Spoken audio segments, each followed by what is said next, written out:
नमस्कार, news time 24/7 में आपका स्वागत है। मैं हूं नूरी कायनात। रोज की तरह हम हाजिर हैं न्यूज टाइम सुपरफास्ट के साथ। अगले आधे घंटे में हम आपको दिखाएंगे राजनीति, अपराध, खेल और मनोरंजन जगत की 40 बड़ी खबरें। तो शुरू करते हैं खबरों का फटाफट सिलसिला न्यूज टाइम 24/7 सुपरफास्ट में।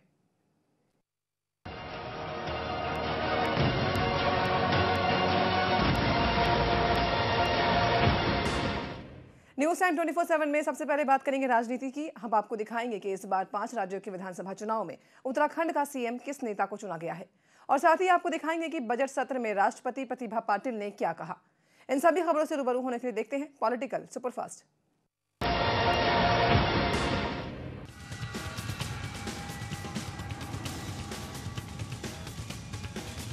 उत्तराखंड के सीएम का नाम तय हो गया है। विजय बहुगुणा उत्तराखंड के अगले सीएम होंगे। विजय बहुगुणा टिहरी गढ़वाल से सांसद हैं। आपको बता दें कि बड़ी माथापच्ची के बाद उत्तराखंड के सीएम का नाम तय करने में कांग्रेस आला कमान कामयाब हो सका है। 10 जनपद पर 2 दौर की बैठक के बाद ये नाम तय हुआ।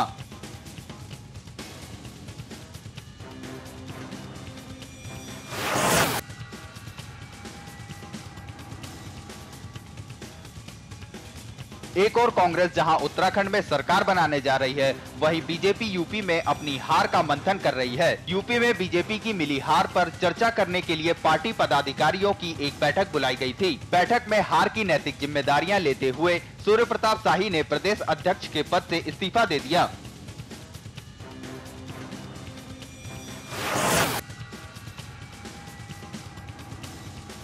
संसद के बजट सत्र में राष्ट्रपति के अभिभाषण पर बीजेपी ने नाराजगी जताई है। अपने अभिभाषण में राष्ट्रपति प्रतिभा पाटिल ने देश की विकास दर पर संतोष जताया था। उन्होंने माना था कि विकास दर 8.5% गिरकर 7% के करीब आ गई है। चुनौतीपूर्ण अंतर्राष्ट्रीय हालात के मद्देनजर उन्होंने संतोष जताया था।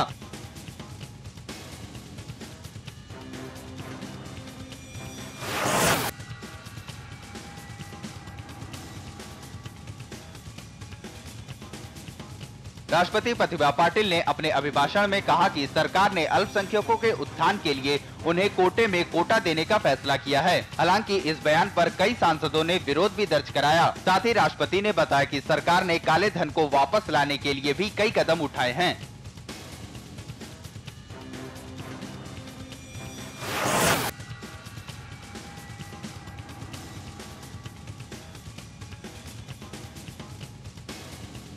प्रतिभा पाटिल ने कहा कि सरकार पड़ोसी देशों के साथ अपने रिश्ते और बेहतर बनाने की कोशिश में लगी है। उन्होंने कहा कि पाकिस्तान से तमाम मतभेद दूर किए जाएंगे, लेकिन इससे पहले उसे आतंकवाद को संरक्षण देना बंद करना होगा।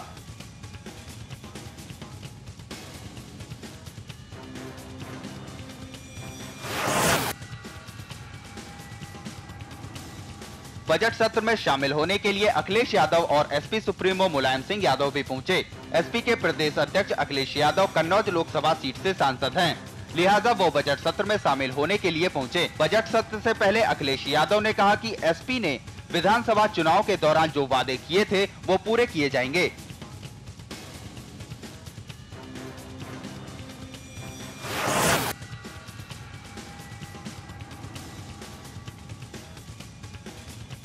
बिहार के सीएम नीतीश कुमार ने कहा कि जब तक केंद्र की सरकार बची है तब तक मध्यावधि चुनाव होने के कोई आसार नहीं है। नीतीश ने कहा कि केंद्र के पास जब तक बहुमत से जुगाड़ रहेगा तब तक मध्यावधि चुनाव नहीं होंगे।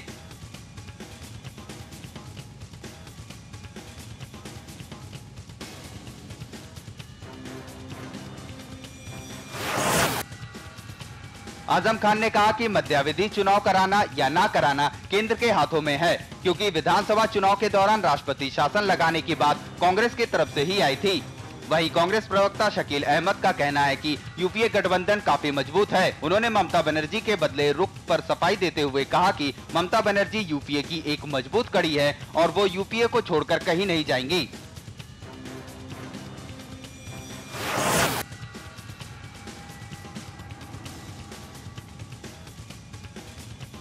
इजरायली डिप्लोमेट की कार में हुए हमले के सिलसिले में पत्रकार M.A. काज़मी की गिरफ्तारी को लेकर चारों तरफ सवाल उठने लगे हैं। पत्रकार M.A. काज़मी की गिरफ्तारी के विरोध में बाराबंकी के अस्करी हॉल में सिया समुदाय के सैकड़ों लोग इकट्ठा हुए और सबने एक सुर में इस गिरफ्तारी की निंदा की।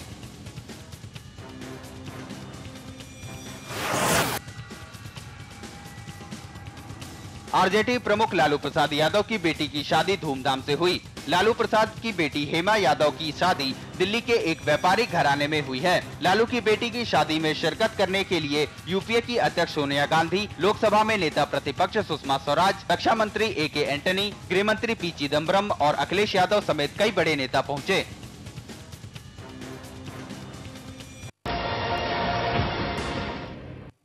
ये थी राजनीति से जुड़ी हुई 10 बड़ी खबरें। अब रुख करते हैं अपराध की दुनिया का।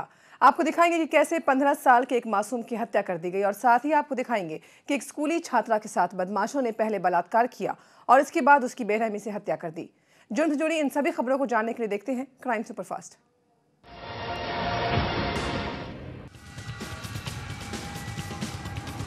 कांशीराम नगर में 15 साल के एक बच्चे की हत्या का मामला सामने आया है। सोरो इलाके के गांव की रामई का रहने वाला गवेंद्र कल शाम खेत पर गया था, लेकिन काफी रात होने के बाद जब वो वापस नहीं लौटा तो उसके घर वाले उसकी तलाश शुरू कर दी। बच्चे का शव पास के गांव के एक खेत से बरामद किया गया। फिलहाल पुलिस मामले की तफ्तीश में जुट गई है।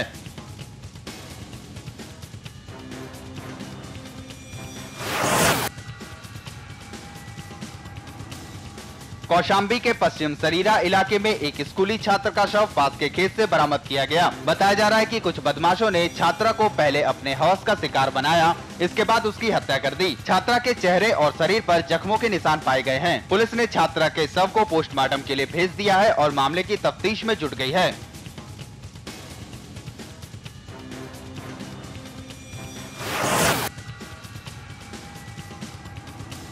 मुरादाबाद के हिंदू कॉलेज में छात्रों के 2 गुटों में हुए फायरिंग का एक मामला सामने आया है। कॉलेज परिसर अचानक गोलियों की तरतराहट से गूंजने लगा। कॉलेज में प्रवेश पत्र ले रहे छात्र छात्राओं में गोली की आवाज सुनकर हड़कंप मच गया। गोली लगने से सनी नाम का एक छात्र गंभीर रूप से घायल हो गया। फिलहाल फायरिंग की वजह का पता नहीं चल पाया है। पुलिस मामले की जाँच में जुट गई है।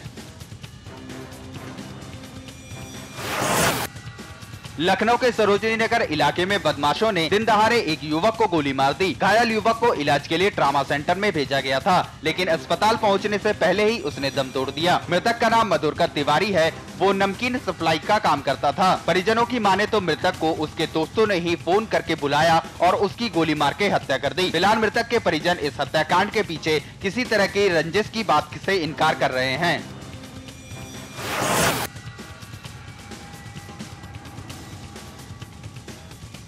सहारनपुर में एक लड़की को कुछ लोगों ने अगवा कर लिया। लड़की के परिजनों ने इसकी शिकायत थाने में दर्ज कराई, लेकिन पुलिस अब तक लड़की का पता नहीं लगा पाई है। परेशान परिजनों ने ASP से मिलकर मदद की गुहार लगाई है।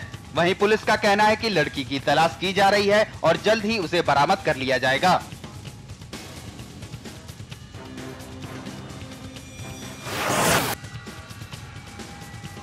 पंचशील नगर में एक परिवार ने जमीन विवाद से तंग आकर आत्मदाह करने की कोशिश की। हापुड़ के धंधुराला गांव के रहने वाले इस परिवार का काफी दिनों से जमीन का विवाद चल रहा था। जमीन विवाद हल न होने से क्षुब्ध होकर परिवार कचहरी परिसर में पहुंचा और परिवार के 10 सदस्यों ने खुद पर मिट्टी का तेल डालकर आत्महत्या करने की कोशिश की। इससे पहले ये लोग आत्मदाह करते, पुलिस वाले इन्हें हिरासत में ले लिया। छत्तीसगढ़ के बिलासपुर में एक पुलिस अधीक्षक ने आत्महत्या कर ली। पुलिस अधीक्षक राहुल शर्मा ने अपनी ही सर्विस रिवॉल्वर से खुद को गोली मार ली। राहुल शर्मा ऑफिसर मेज पे बैठे हुए थे, तभी अचानक उन्होंने अपनी सर्विस रिवॉल्वर निकाली और खुद को गोली मार ली। पुलिस अधिकारी ने आत्महत्या क्यों की, इस बात का पता फिलहाल नहीं चल पाया है। पुलिस मामले की तह तक जाने की कोशिश कर रही है। राज्य के CM का कहना है कि मामले में पूरी तरह से जाँच की जाएगी।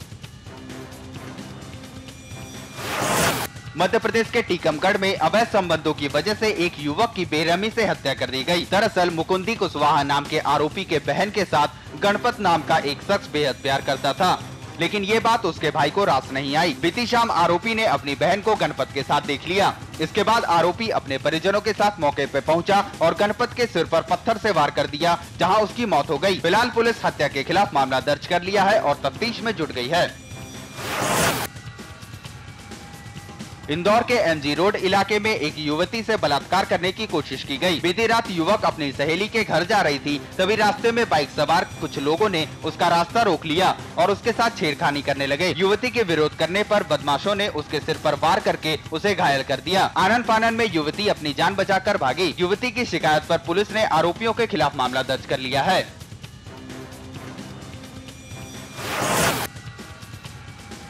दिल्ली में एक शादी समारोह में चली गोली से 12 साल के एक बच्चे की मौत हो गई। मामला मॉडल टाउन इलाके का है, जहां बीती रात शादी समारोह में उस वक्त हड़कंप मच गया जब डीजे पर डांस कर रहे एक सिपाही ने अपनी सर्विस रिवॉल्वर निकालकर फायरिंग शुरू कर दी। गोली वहां मौजूद एक बच्चे को जा लगी। बताया जा रहा है कि दिल्ली पुलिस का ये सिपाही नशे में धुत था। पुलिस ने इस मामले में 3 लोगों के खिलाफ मुकदमा दर्ज कर लिया है।